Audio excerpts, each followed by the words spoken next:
오늘은 주된 시황에 대한 이야기가 반도체 이야기가 될 것 같아요. 자, 일단 지수부터 하나씩 찾아보도록 하겠습니다. 자, 일단 지수에 대한 흐름들을 살펴보시면은요, 코스피 종합주가 지수는 15포인트 상승하는 모습, 15포인트 하락하는 모습들을 보였고, 2,977포인트로 마감을 하는 모습들을 보였습니다. 코스닥 종합주가 지수는 5.93포인트 상승이었고요. 그리고 1033포인트로 마감을 하는 모습들을 보였습니다. 상승 종목수와 하락 종목수를 살펴보면 시장에 대한 모습과 똑같았던 것 같아요. 아무래도 하락했던 시장이기 때문에 하락 종목수가 코스피는 더 많았고 코스닥은 상승 종목수가 더 많았었던 흐름들이었습니다. 자, 수급부터 한 번씩 좀 살펴보도록 하죠. 네, 수급 살펴보시면은 이제 외국인 투자가들이 오늘 시장에서는 한 2,200억 정도 매도세들을 보였습니다.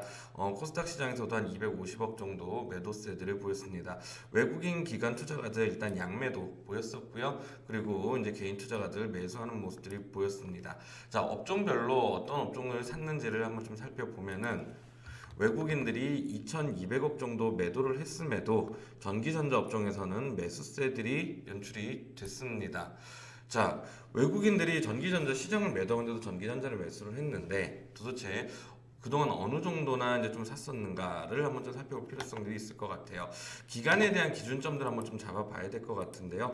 이걸 가지고 한번 좀 보도록 하겠습니다. 이 그림을 한번 보시면은 빨간색 라인이 외국인 투자가들에 대한 흐름들이고요. 검은색 라인이 지수입니다. 2021년 11월 11일경부터 해서 외국인 투자가들이 전체 시장에 대한 매수세들을 보여줬었거든요. 이 시장에 대한 매수세 과연 얼마 정도 들어왔는지를 한번 좀 확인을 해 보도록 하겠습니다. 자, 화면은 여기로 들어가서 확인을 할 텐데요. 자, 한번 보시면은요. 11월 11일부터 12월 30일까지의 데이터예요. 외국인들이 뭘 샀는가를 살펴보니까 코스피 시장에서 단위가 100만 원 단위거든요. 100만 원 단위인데 100만, 1000만, 억, 10억, 100억, 1000억, 조 6조 2천억을 샀습니다. 6조 2천억을 샀는데 그 중에서 6조 1000억을 전기전자 업종에 집중을 했어요. 그러니까 사실상 삼성전자, SK 하이닉스에 집중이 된 건데 얼마만큼 집중이 되었는지도 한번 좀 살펴보도록 하죠. 자, 보려면은 이제 3413 화면에서 좀 확인할 수가 있는데요. 자, 삼성전자와 SK 하이닉스를 한번 확인해 보도록 하겠습니다. 먼저 삼성전자부터 한번 좀 보도록 하죠. 11월 11일부터 12월 30일까지 외국인 투자가들이 얼마나 샀느냐. 근데 이 수치는 오늘 수치는 이제 좀 부정확한 수치기는 해요. 예, 부정확한 수치긴 합니다. 여기 보시면은 확정 데이터는 오후 6시 이후에 조회가 되거든요. 아직 6시 이후가 아니기 때문에 정확한 데이터는 아닙니다. 하지만 뭐 오늘 하루의 움직임들만 정확히 들어와 있지 않은 거기 때문에 대동소이하다라고 보셔도 될 거예요. 자, 일단 외국인들 보시면은요, 삼성전자에서 3조 7천억을 사는 모습들을 보였거든요. 3조 7천억을 샀어요. 자, 3.7조라고 하죠. 예. 그리고 하이닉스 한번 볼게요. 하이닉스 한번 보시면은 1조 4천억 샀습니다. 1조 4천억 샀거든요. 방금 전에 삼성전자에서 3조 7천억을 샀다 그랬고 지금 하이닉스가 1조 4천억을 샀다 라고 말씀을 드렸거든요. 그러면 5조를 산 거죠. 5.1조 원을 산 거예요. 외국인 투자가들이. 근데 전기전자 업종에서 얼마를 샀었다라고 했었죠? 6조를 샀는데 5조가 삼성전자와 SK 하이닉스에 집중이 되어 있다라는 겁니다. 결국 어떤 의미에서 보면 국내 시장의 외국인 투자가들이 코스피 시장 기준으로 1월 11일부터 반전되는 모습들을 보였었는데 6조 2천억 중에 5조 1천억 원이 삼성전자와 하이닉스에 집중돼 있다. 그렇기 때문에 이 업종들에 대한 관심을, 이 종목들에 대한 흐름을 좀 체크를 해야 될 필요성들이 있을 것 같습니다.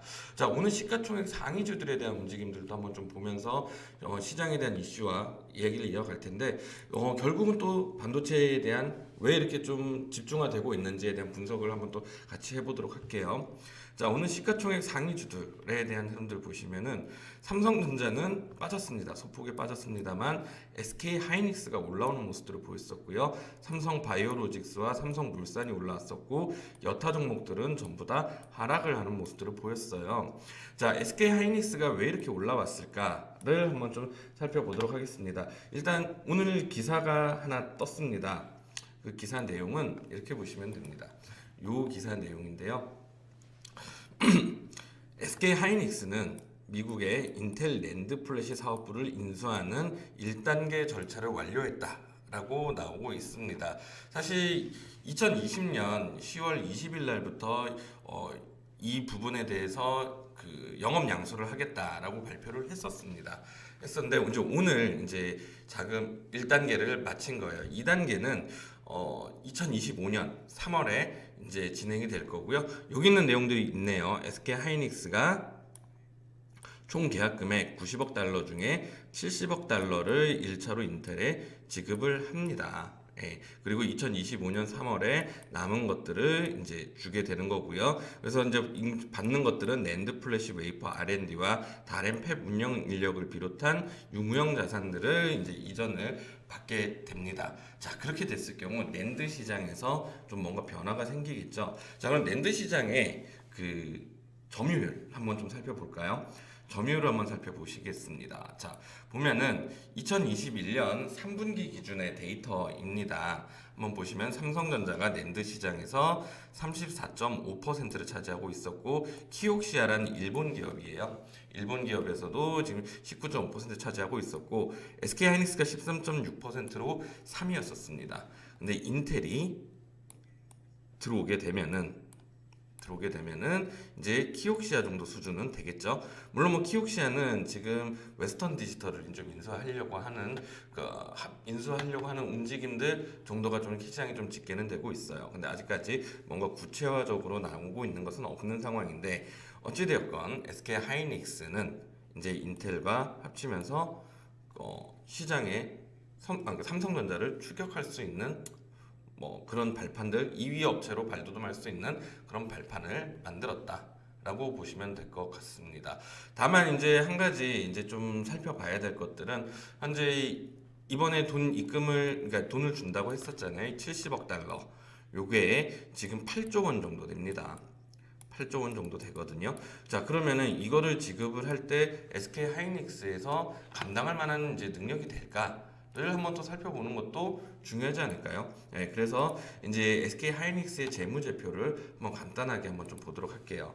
자, SK하이닉스의 재무제표 간단하게 보도록 하겠습니다. 부채 쪽만 한번 보겠습니다. 자, 한번 보시면은 2021년 기준으로 해서 지금 부채가 갖고 있는 부채랑 이제 자본금 이런 것들 한번 좀 보도록 할 건데요. 여기를 한번 좀 살짝 보시면은 부채가 지금 현재 23조 정도 되고요. 자산은 이제 84조 정도 되는 걸로 조회가 되고 있거든요. 이 8조가 어떻게 지급이 될지는 모르겠습니다. 뭐 현금으로 줄지 갖고 있는 자산에서 잉여자금에서 줄지 부채를 낄지 이제 그건 잘 모르겠는데 만약에 이제 부채로 집행이 된다거나 혹은 부채 비율이 어느 정도 된다고 했을 경우 이자 비용들이 발생을 하게 되겠죠. 그것에 이제 수익이 이제 여기 영향을 미치는지를 일단 좀 살펴는 봐야 될 것 같아요. 근데 지금 당기순이익 기준으로 보면은 억, 10억, 100억, 1000억, 조 해서 이제 9조 5천억 정도의 당기순이익이 나는 걸로 보이죠? 예, 9조 5천억 정도의 당기순이익이 나는 걸로 보이는데 단위가 억이 맞을 텐데, 예, 제가 좀 기억하는 수치랑 조금 다르긴 한데, 이제 어쨌든 9조 5천억 정도에 날 걸로 보이는데, 이렇다면은 뭐 이자 비용들이 나온다고 하더라도 기업 실적에 영향은 크게 주지는 않을 것으로 일단 생각이 됩니다. 그리고 삼성전자도 오늘 좀 하락을 하기는 했지만 삼성전자도 오늘 기사가 하나 나왔습니다. 삼성전자 같은 경우는 중국 이제 시양 공장 셧다운을 이제 할 거다. 낸드 공장을 현지 낸드 공장 생산 축소를 할 거다라는 그런 기사가 나왔습니다. 이 내용들도 한번 좀 간단하게 좀 살펴보도록 할 텐데요. 이 낸드 공장의 규모가 중요하겠죠. 이 규모가 어느 정도 되느냐를 알아야지 세계 낸드 시장에서 영향력이 어떻게 미쳐질지를 아마 알 수가 있을 거예요. 그렇기 때문에 이 기사의 내용들이 있거든요. 한번 좀 살펴보도록 하겠습니다. 지금 여기 보시면은 삼성 낸드 플래시 생산량의 35%가량, 그리고 전 세계 낸드 생산량의 10%가량을 담당하는 걸로 일단 좀 알려지고 있다라고 하고 있습니다. 요게 이제 지금 어느 정도 생산량을 줄이겠다라는 건 거예요. 줄이는 이유는 뭐냐면 이번에 시안 공장이 중국 방역 당국의 코로나19 확산 방지를 위해서 시안을 전역 봉쇄하는 그런 움직임들이 나타났거든요. 여기 보시면 시안 봉쇄령이라고 이렇게 나와 있죠. 예, 이제 그런 모습들이 나왔기 때문에 반도체 수급에 차질이 좀 일으켜질 겁니다. 그러면은 내년 1분기, 2분기에 낸드 출하량이 감소된다는 이야기가 되거든요. 그러면은 반도체에서는 항상 나오는 이슈가 공급 과잉 이슈가 항상 나오잖아요. 공급 과잉 이슈에서 조금씩 자유로워질 수 있다는 겁니다.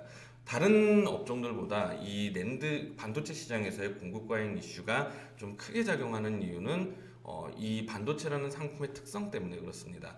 가장 단순하게 말씀드리면 예를 들어서 이제 우리가 철강이란 거를 생산을 했다라고 가정을 할게요.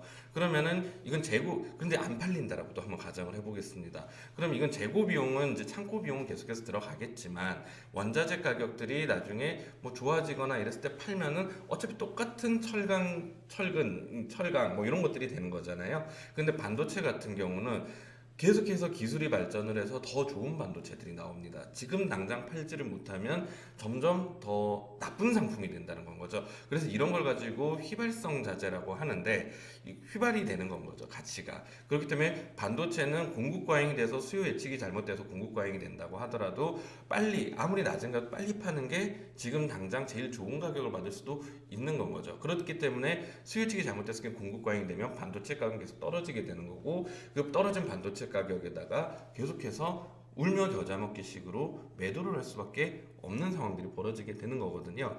그렇기 때문에 이번에 있었던 이슈가 오히려 조금 더 긍정적으로, 그러니까 공급 과잉에 대한 이슈에서 자유로워질 수 있다라는 걸로 해석이 되기 때문에 오히려 조금 더 긍정적인 요인들로 작용을 할 가능성들이 높다라는 전망들이 나오고 있는 상황들인 겁니다. 자, 최근에 생산 설비 가동률 조정이 대규모로 발생했던 시기는요, 2019년 6월 15일이었습니다. 도시바에서 전원 공급 장치가 제대로 작동을 하지 않아서요, 2019년 9월까지 출하가 제한이 됐던 적이 있었어요. 그때 이로 인해서 낸드 플래시 산업들에 대한 공급 과잉 재고가 이제 많이 축소가 됐었고, 그러면서 공급 과잉 이슈가 해소가 됐던 때가 있었거든요.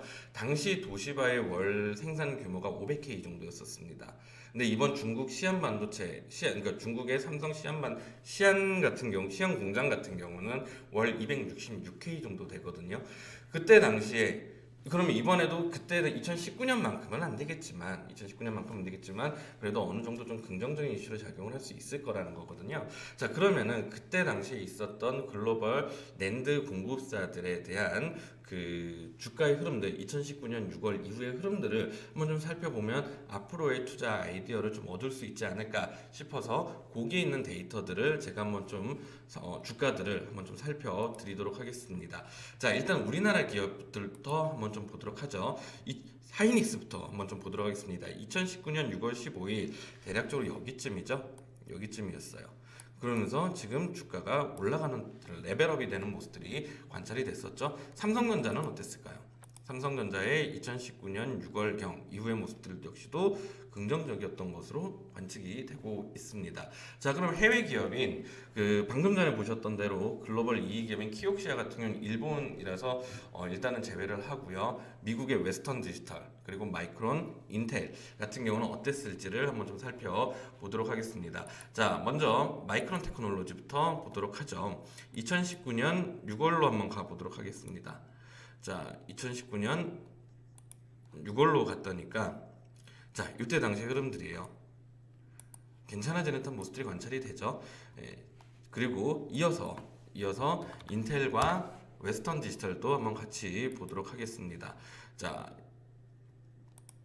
인텔입니다. 인텔 2019년 6월 이후에 긍정적인 모습들 관찰이 됐었고요. 그리고 웨스턴 디지털 역시도 2019년 6월 이후에 상당히 좋아지는 모습들이 관찰이 됐었습니다. 비단 이뿐만이 아니라 우리나라의 하이닉스를 비롯한 하이닉스와 삼성전자가 아닌 뭐 반도체, 장비주들도 상당히 좀 괜찮은 모습들이 관찰이 됐었거든요. 간단하게 몇 종목들만 한번 보도록 하죠. 오늘 시가총액 상위주였던 LX 세미콘 같은 경우도 2019년 6월 이후에 주가들이 상당히 좀 좋지는 않았었네요. 이때 당시 제가 종목을 잘못 골랐네요. 심텍 뭐 이런 종목들 한번 살펴보도록 하겠는데요. 이제 19년 6월 이후로 주가들이 좀 좋아지는 모습들, 그리고 뭐 테스도 한번 볼까요? 네, 테스도 2019년 6월 이후에 주가들이 좀 좋아지는 모습들. 전반적으로 반도체 시장이 공급 과잉 이슈에서 해소가 된 다음에 주가의 흐름들은 그래도 제법 좋은 모습들을 보였었다라고 볼 수 있을 것 같습니다. 자, 이렇게 해서 오늘 시장 하이닉스의 상승사를 한번 봤었고요. 삼성 바이오로직스와 삼성 물산이 오늘 시장에서 엄청나게 변동을 또 많이 했었습니다. 변동 폭 한번 볼까요? 보시면은 좀 상당히 컸었습니다. 음봉이 아주 길게 떴죠. 삼성물산도 한번 볼까요? 삼성물산도 한번 보시면은 오늘 많이 올랐다 떨어졌었습니다. 이렇게 됐던 배경은 전일에 미국의 바이오젠이 9%대 급등이 나왔다라고 제가 오늘 오전에도 말씀을 좀 드렸었는데, 급등 사유가 삼성의 바이오젠 인수 소식이 사실이 아니다라고 삼성에서 공시를 했습니다. 그러면서 어떻게 소문이 그렇게 났고 기사까지 났는지는 모르겠는데 일단 그것이 사실 무근이다라고 이야기를 했거든요. 그러면서 그 소식들이 전해지면서 주가가 엄청나게 좀 하락을 했었던 상황이었어요. 삼성물산 같은 경우는요, 대주주의 지분율을 한번 보시면은 삼성 바이오로직스로 봐야 되겠네요. 삼성 바이오로직스로 보시면 삼성물산이 43%에 해당하는 물량들을 갖고 있거든요. 그렇기 때문에 이제 같이 삼성 바이오로직스와 유사한 움직임들이 보였던 걸로 해석을 해볼 수가 있을 것 같습니다. 자, 그리고 코스닥주의 시가총액 대형주들에 대한 움직임들도 한번 좀 살펴보도록 하겠습니다. 자, 코스닥에서는 이제 펄어비스 같은 종목이 오늘 2%대 강세를 보였었고, 카카오게임즈 강세를 보였습니다. 그리고 좀 눈여겨볼 만한 것들은 이제 LX 세미콘, 동진 세미킨과 같은 종목들이 상승세를 보였었죠. 이 종목들이 올랐던 이유는 아무래도 하이닉스, 아까 제가 말씀드렸던 하이닉스에 대한 이슈, 삼성전자에 대한 이슈, 그리고 이런 것들이 이제 좀 긍정적인 영향들을 주면서 반도체 업종에 대한 장비주들에 대한 강세가 나타난 것으로 좀 볼 수 있을 것 같습니다. 펄 어비스와 카카오 게임즈 같은 경우는 뭐 비단 이 두 종목들만 아니라 오늘 게임주들이 상당히 좀 많이 올라오는 모습들을 보였었거든요. 오늘 게임주들에 대한 움직임도 간단하게만 좀 한번 보도록 하겠는데요. 스마트폰 보시면은, 그러니까 모바일 게임 섹터를 한번 이렇게 확인을 해보시면은 뭐 네오위즈 17.21% 상승을 하는 모습들이 보였었고요. 넷게임즈 11%, 넵튠 7.69% 등 아주 좀 강한 모습들이 많이 연출이 되었었습니다. 왜 이렇게 많이 올랐을까를 이제도 한번 생각을 해봐야 될 텐데, 펄 어비스 같은 경우는 사실 좀 좋은 이슈는 없었던 게 하나 있었어요. 검은 사막이란 게임을 메인으로 하고 있는 그런 기업이거든요. 한번 여기서 한번 같이 보실까요? 검은 사막이란 게임을 메인으로 하고 있는 회사인데 중국 시장에 올해 내 진출을 하려고 했었는데 내년으로 밀렸습니다. 그런 상황에서 주가가 오늘 좀 제법 올랐거든요. 올랐던 이유는 두나무 지분을 갖고 있어요. 두나무는 이제 우리나라의 코인 거래소에서 1위를 하고 있고 글로벌 기준 2등을 하고 있는 그 업비트를 갖고 있는 것이 두나무인데요. 이 두나무의 지분을 펄어비스가 일부 갖고 있었고 그 물량들을 좀 매도를 했다라는 소식이 전해지고 있습니다. 누가 매수를 했는지는 지금 좀 뭐 밝혀지지는 않았다라는 그런 기사가 나왔거든요. 이제 그런 거였고, 카카오도 이제 같은 역할로 했던 것으로 보여지고 있습니다. 그리고 또 하나 이제 좀 중요한 이슈라고 좀 볼 수 있는 게 게임주들에 대해서 이제 흐름들을 한번 좀 보시면은요. 이게 좀 상당히 좀 중요할 것 같은데, 제가 지금 내용들을 다 정리를 해놨었는데 여기서 한번 지금 보여드리고 싶었는데 지금 보여지지가 않네요, 갑자기. 예, 어떤 이슈가 있냐면 그 게임 셧다운제가 있었었죠. 사실 게임 셧다운제가 있었는데 그 셧다운제가 이제 폐지가 여기 있습니다. 예, 게임 셧다운제가 폐지가 예정이 되어 있습니다. 언제부터 폐지가 될 거냐면요, 2022년 1월 1일 기준으로 이제 폐지가 될 예정입니다. 그래서 이제 게임주들이 그동안 셧다운제가 막히면서 좀 좋지 않았었던 그런 악재 역할이었던 거겠죠. 이제 그것들이 이제 조만간 풀릴 때가 되었다라는 기대감들이 시장에 작용을 한 것이 아닌가라고 좀 볼 수가 있을 것 같아요. 그러면서 게임주들 역시도 오늘 시장에서 강세를 보였던 흐름들이었다고 볼 수 있을 것 같습니다. 자, 이렇게 해서 오늘 시장에 대한 이야기는 좀 정리를 할 수 있을 것 같고요. 최근 시장이 오늘이 마지막 거래일이잖아요. 그래서 이제 조금만 더 시장에 대한 이야기를 한번 해보는 게 좋을 것 같아서요. 시장 이야기를 좀 한번 해보도록 하겠습니다. 최근 시장에 대한 이야기는 오미크론이 많이 좀 주를 이루고 있는 것 같아요. 지난달이었죠. 11월 24일 날 남아프리카에서 첫 보고가 됐었습니다. 그리고 그것이 델타 변이보다 더 위험할 수 있다는 세계보건기구의 경고가 있었어요. 이게 얼마나 좀 심각한 이슈였냐면요. 그 FOMC 회의가 긴급 소집돼서 바로 금리 인하를 적용을 했던 게 2008년 리만 브라더스 그 파산했을 때밖에 없었어요. 그런데 2020년 3월 3일 날에 그게 12년 만에 재현이 됩니다. 2022년 3월 3일에 FOMC 긴급회의가 발동을 했었고 거기서 즉각적으로 금리 인하를 했어요. 그리고 3월 16일에는 제로금리로 인하를 하는 모습들까지도 관찰이 됐거든요. 미국에서 세계 그 금리를 조절하고 있는 페드에서는 이 이슈를 코로나 이슈를 리만 브라더스 파산과 동일시 이제 여겼던 거다라고 보시면 될 것 같습니다. 그렇기 때문에 앞으로 이 흐름들은 미국의 정책, 통화 정책 뭐 이런 것들을 결정을 할 때 가장 주요한 판단 근거가 될 수밖에는 없을 거예요. 자, 그래서 그러면은 제가 뭐 전문가는 아닙니다만 오미크론 기준으로 했을 때 과연 이게 앞으로 시장이 큰 이슈가 될까? 뭐 좀 조금씩 잦아들어가는 이슈가 될까를 한번 좀 직관적으로 예측할 수 있는 데이터가 무엇일까라고 좀 생각을 해봤는데 이 데이터가 좀 제일 정확한 데이터가 아닐까라고 생각을 했습니다. 코로나 세계에서의 확진자 수를 한번 살펴보시면은요, 오미크론 얘기가 나오고 나서부터 11월, 12월 들어서면서부터 확진자 수는 많이 늘었습니다. 좀 어느 정도 정체기를 겪는 게 아닌가 했던 모습들이었다가 급증을 하는 모습들이 관찰이 됐었어요. 사실 10월 달까지만 하더라도 확진자 수들이 점점 줄어들고 있었던 그런 상황이었었거든요.